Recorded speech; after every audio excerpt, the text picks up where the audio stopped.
Hello दोस्तों। आज आपके लिए लेके आ रहा हूँ मैं ये नई किताब मेडिटेशन 24/7।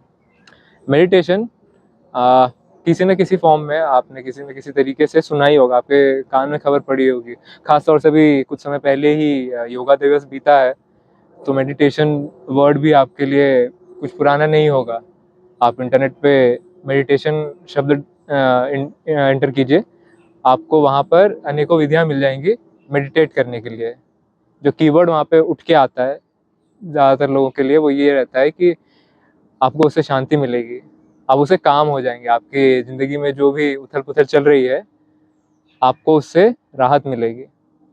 तो बात यह है ना कि उन सब चीज़ों में एक चीज़ जो कॉमन होती है, एक जो एस्पेक्ट कॉमन होता है वो ये कि आपका जीवन ऐसे ही चल रहा है, आपको वहाँ पे कुछ दिक्कत हो रही है, तो एक तरीके से जो पेन किलर है वो देने के लिए आप मेडिटेशन यूज़ कर लीजिए। कि आपका अगर मान लीजिए 9 से 5 का जॉब है, तो आप वहाँ गए, आप वहाँ पूरे दिन तंग हुए, फिर घर पे आके जैसे कोई एक्स्ट्रा एक्टिविटी करता है, को करिकुलर एक्टिविटी करता है, कहीं जाके कोई स्पोर्ट खेल लिया है या कुछ किया, वैसे ही 1 घंटा अब आपको और निकालना है मेडिटेशन के लिए। क्यों? क्योंकि आपका जो 9 से 5 का समय था वो ढंग से नहीं बीता है, तो वो उसके लिए कंपेंसेट करने के लिए आपको 1 और घंटा देना पड़ेगा।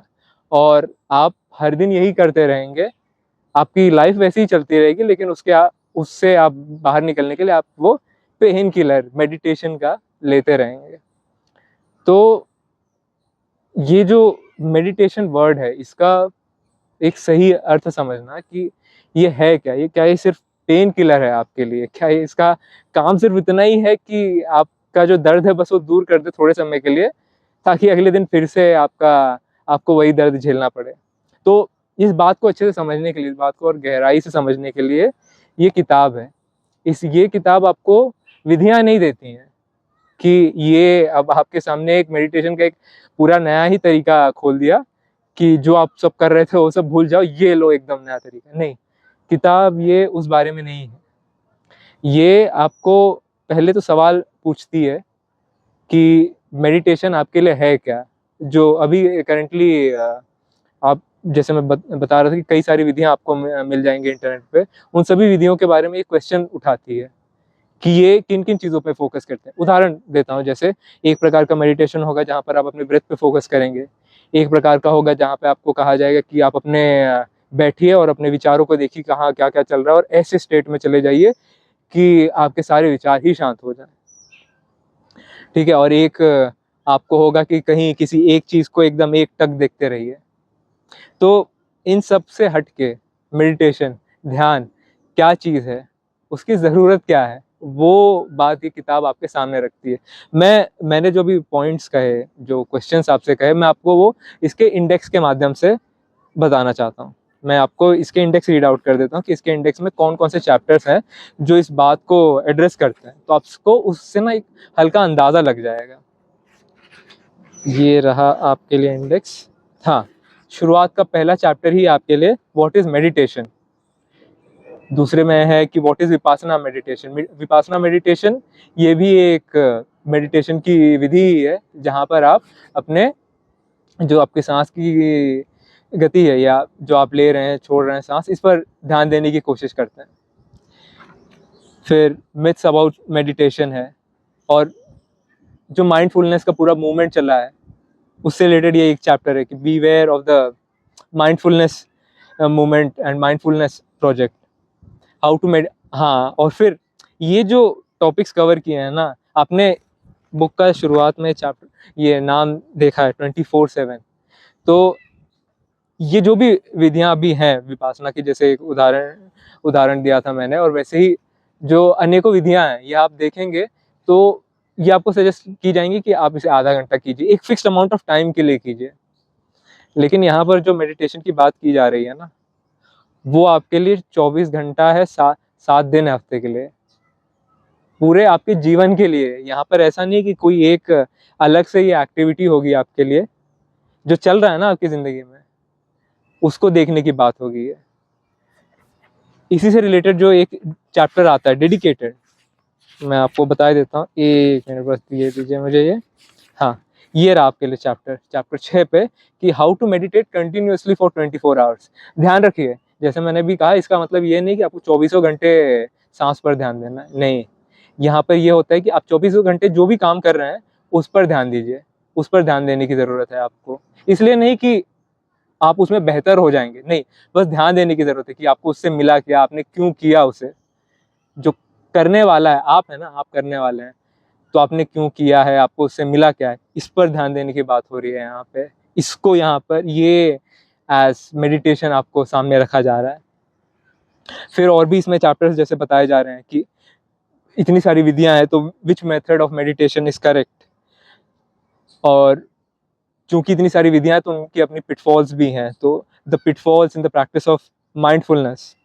और एक इम्पॉर्टेंट एस्पेक्ट इसमें आता है कि the meditation will not take you to the truth, the real meaning of meditation, the myth of meditation and concentration. अब ये जो किताब है, इसको आपको क्यों पढ़ना, ये तो जो भी चैप्टर्स थे मैंने आपको इसमें गिना दिए। अभी आपको ये किताब पढ़नी क्यों है, पढ़नी क्यों चाहिए है आपको। पहला, इसलिए कि मान लीजिए आपने मेडिटेशन को बस कहीं से आपके कान में खबर पड़ी है कि मेडिटेशन कुछ होता है, ठीक है, तो उसको एकदम रूट से जानने के लिए कि मेडिटेशन है क्या, और जो विधियां होती हैं उसकी, वो कहाँ तक आपको लेके जा सकती है, कहाँ तक कारगर होती हैं आपके लिए, उसके बारे में जानने के लिए आप ये किताब उठाइए। आप, हो सकता है कि आपने कुछ मेडिटेशन की प्रक्रिया कर ली हो, कुछ विधियां जो थी आपने ट्राई कर ली, लेकिन उससे आप आगे ज़्यादा बढ़ नहीं पा रहे, लेकिन या फिर एक तरीके से समझिए कि आप यूज टू हो गए उनसे आपका काम नहीं चल पा रहा उनसे, आप एक लेवल पर पहुंच गए, आपका उनसे काम नहीं बन पा रहा, तब भी उठाइए इस किताब को और समझिए कि मेडिटेशन असल रूप में है क्या। मेडिटेशन जो 24 घंटे कर सकें आप, वो क्यों ज़रूरी है आपके लिए, क्योंकि आप सिर्फ अपनी सांस पे ध्यान देके, बाहर से जो आवाज़ें आ रही हैं सिर्फ उनको देख के अपने ज़िंदगी पर सिर्फ मदाम लगा पाएंगे, लेकिन जब आप अपने ज़िंदगी पूरा ऊपर से नीचे देखेंगे ना कि दिन भर क्या हो रहा है, आप क्या कर रहे हैं, तो आप अपनी ज़िंदगी को एक सही दिशा दे पाएंगे, एक सही तरीके से उसको सुधार दे पाएंगे। उदाहरण के लिए, जैसे मुझे खाने की काफ़ी लत लगी हुई थी कि जैसे ही नया जॉब लगा, ऑफिस में कई सारे ये नमकीन आइटम दिखे, जाके वहाँ पे हर दिन बस खाओ खाओ खाओ, क्यों नहीं खाना पता नहीं, लेकिन खाने में बहुत मज़ा आ रहा है। लेकिन जब दिखता है ना कि उससे अब वो चिढ़ मच रही है, उससे वो मज़ा नहीं आ रहा है, तो वहाँ पर फिर ये किताब कारगर साबित होती है। वो बताती है कि ध्यान तो दो ना कि क्या खा रहे हो, क्यों खा रहे हो तुम। यहाँ पे तुम्हें अलग से बैठ के कुछ करने की ज़रूरत नहीं पड़ी, तुमने बस देखा कि क्या खा रहे हो, क्यों खा रहे हो, क्या इसकी सही में ज़रूरत है, नहीं है तो फिर क्यों खा रहे हो। ऐसा नहीं कि उससे मना कर दिया, आपने खाने के लिए खा लिया, लेकिन लत क्यों लगा रहे हो आप, उससे आपको जो ज़रूरी चीज़ें हैं मिल जाएंगी। तो ये सारे सवाल ये उठाते हैं आपको, और इसका मतलब ये भी नहीं है कि आपको ये सब कुछ छुड़वा देगी, नहीं, आपको ये सही बातों की तरफ, सही दिशाओं की तरफ ले जाएगी। तो इसलिए मैं रेकमेंड करूँगा आप लोगों को ये किताब, आप इसे देखिए और जानिए कि मेडिटेशन का महत्व क्या है आपकी ज़िंदगी में, और कैसे इसका सही इस्तेमाल करके अपनी जीवन को आप सुधार सकते हो। मलहम नहीं लगाना है, सुधारना है। ठीक है, थैंक यू।